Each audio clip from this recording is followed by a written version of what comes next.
Okay, in this video, we're going to solve this problem right here, and so let's begin. So first, if you plug in infinity here and an infinity here, what essentially you're approaching is infinity over infinity.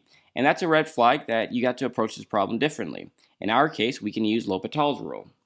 So we can say that we're going to use L'Hopital's rule, and now our limit will be as x approaches infinity. We'll take the derivative of our numerator, and we'll take the derivative of our denominator. For right now, as a placeholder, I'll put d parentheses ln parentheses x, close it, divided by d parentheses. Instead of saying square root of x, you could also say x raised to 1/2. I find that easier to take the derivative.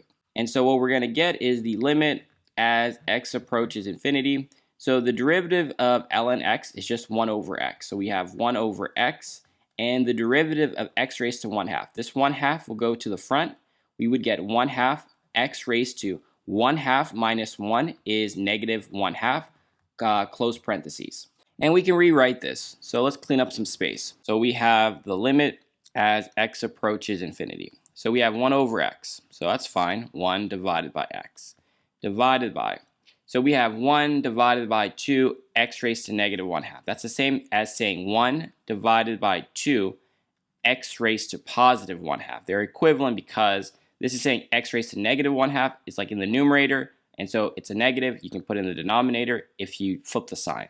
And so what we're going to do next is actually rewrite this. So we're going to rearrange it. So what we have is the limit as x approaches infinity for, so instead of having it in this form, we could say we have 1 divided by x, and we're dividing this piece. And instead of dividing, you can multiply if you flip it.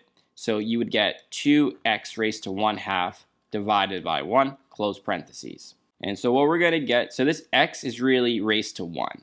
So what we have now is the limit as x approaches infinity. So what we have is 2x raised to 1/2 divided by x raised to 1.